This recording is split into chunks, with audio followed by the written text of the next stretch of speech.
Hey guys, what's up? It's Dennis from Dennis World of Bodybuilding. Today I want to talk about first Jay Cutler, his deal with MuscleTech, and his potential salary there. But also I will talk about the reason why top bodybuilders of the planet competing at the Mr. Olympia, sometimes even the Mr. Olympia himself, they don't have any main supplement sponsors anymore like it used to be. So these are the two topics. I will start right away with the Jay Cutler topic. Searching through the internet, I saw obviously lots of numbers, and there are people, who say very low numbers and very high numbers. So I just searched through the internet, and what I will present you today is the average of those claims people made over the years. Some told, they were insiders and stuff. So I think, there are reasons why bodybuilders don't talk about the numbers with the deals they had. I think first, the sponsor doesn't want that. They probably signed a deal where it's written that numbers stay private. Okay, it stays private. You can't, display them online or anywhere publicly. But also, maybe the athlete himself, they don't want to tell you what he or she got from the supplement deal, because it's like with salaries. I don't know how it is in the US, but in Germany here, generally people are not that open about their income. That's those aspects might play a role on why athletes don't display numbers. I think amateur athletes, they don't tell you because most of them don't get any dollar a month. They get supplements, they get clothes and stuff, but most athletes, they don't get a dollar. So they try to act cool. I have a sponsor and stuff, but they don't making anything. So, and I think even higher athletes, it's not what you expect they get. Okay, you won't find any soccer numbers, any football, basketball, baseball, NHL. I don't know what numbers on bodybuilding. But let's start with Jay Cutler and his numbers. So what I think is realistic, that could be completely off, but it also could be in the right direction. What I found is a base salary of $500,000 a year and a Mr. Olympia bonus. That means a bonus that matches the Olympia prize money he got that year. So, for example, in 2006, he won his first Mr. Olympia, and the first place prize money was 155K. He got another 155 from MuscleTech. So that means in total, he got a gross number of $655,000 a year. Okay? And those are gross numbers. It's not what he gets into his pocket every month or every year. It's gross numbers, obviously taxes and everything that gets, off that numbers. I don't know what the net numbers are, obviously. But that's what seems to be realistically. Other than that, he was, for example, with MD for a long time. He was let's say a hero athlete there.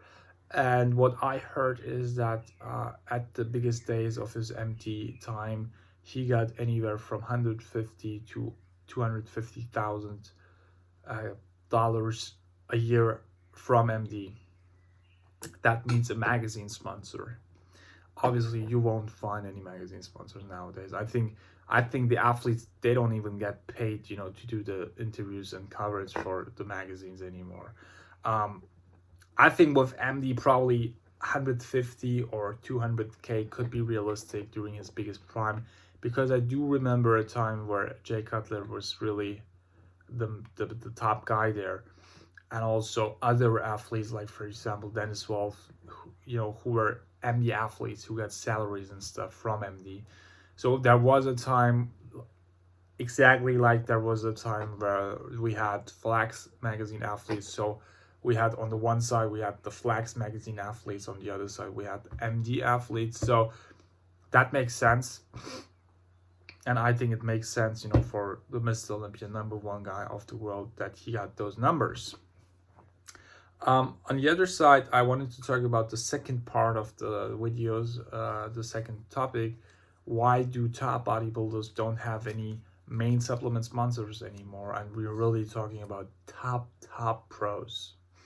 I don't want to name anybody, it's nothing wrong with that, but I just, I don't have to name anyone because it's an obvious trend. It's not just one or two guys. Back then, every main bodybuilder, they had supplement sponsors. Marcus Rule had Ultimate Nutrition, Dennis Wolf had BSN, Jay had MuscleTech, and so on. Every top bodybuilders, they had a supplement sponsor that they represented, and it seems like that gets less and less. If you check, I think no top bodybuilders is anymore signed with MuscleTech, and back then we had Branch, we had Phil Heath, we had Jay Cutler, we had, I think one time we had even Johnny Jackson and stuff, but no more. And nowadays, Phil Heath, they don't have a supplement sponsor. He is his own supplement sponsor with his brand. Kai Green, the same thing. Dexter Jackson, who is competing actively and stuff, he doesn't have any supplement sponsor, Dexter Jackson. And now I come to the why. Why do those kind of huge names don't have supplement sponsors? The thing is that I think that the salaries I just mentioned with Jay, it's nothing used to, you can't compare today. I think that was a part of the history. I think the supplement deals in numbers, they dropped down extremely. So when he got 500 back then, maybe he would get 100 now. That's my thing, because you see those huge names, they don't have any extreme pros anymore. They have another strategy. They just, reach out to social media guys who maybe not be the biggest bodybuilder on stage or the most successful, but who have lots of followers. And if you're not choosing the biggest social media guy, you don't even have to pay them. You just give them supplements and stuff. So because of social media, they don't have to put all their money into one basket, which would be, let's say, Jay Cutler back then. They can sponsor a huge amount of social media guys, fitness models and video guys, YouTubers. You know what I mean? That's the thing. So I think back then they had huge sums of money, which they gave only a few number of guys like Jay or Branch Warren or Phil Heath. Now they have, let's say, 1,000 guys who get little sums of money. And those pro bodybuilders like Dexter Jackson, who is he is the winningest bodybuilder of all times. He has a certain status quo, so he won't, that's what he said himself. He won't be, he will not get a sponsor under a certain amount of money, salary a year. That means that he does get offers a year, but he said, I think in one video he said he gets offers all the time, but just looking at his reach, his name, his following and stuff, he wouldn't do it below 400,000 a year. So what I do think that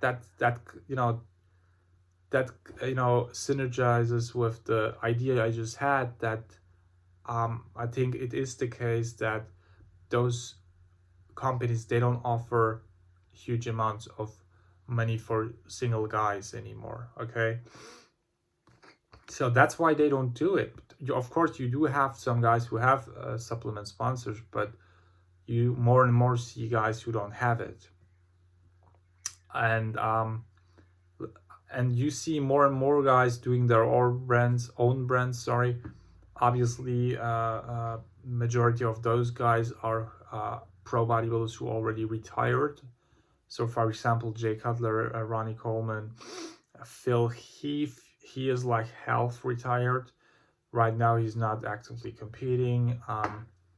The list goes on and on. So, I just think that exactly with the magazine stuff. You know, back then they got huge deals. Now they are doing shoots for free and stuff. So it's just the game has shifted extremely, and guys who nobody would know back then, or who nobody would sponsor back then, they get offers now because of social media and their reach, and and fan interaction. So if you like the video, comment, thumbs up, and also subscribe, and also follow me on Instagram. You can always message me there at Dennis World of BB. I hope you liked the video. Let's see if some people watched it from the beginning to the end. Write J into the comments if you did. And just check out my channel more often. I will do more stuff. Bye.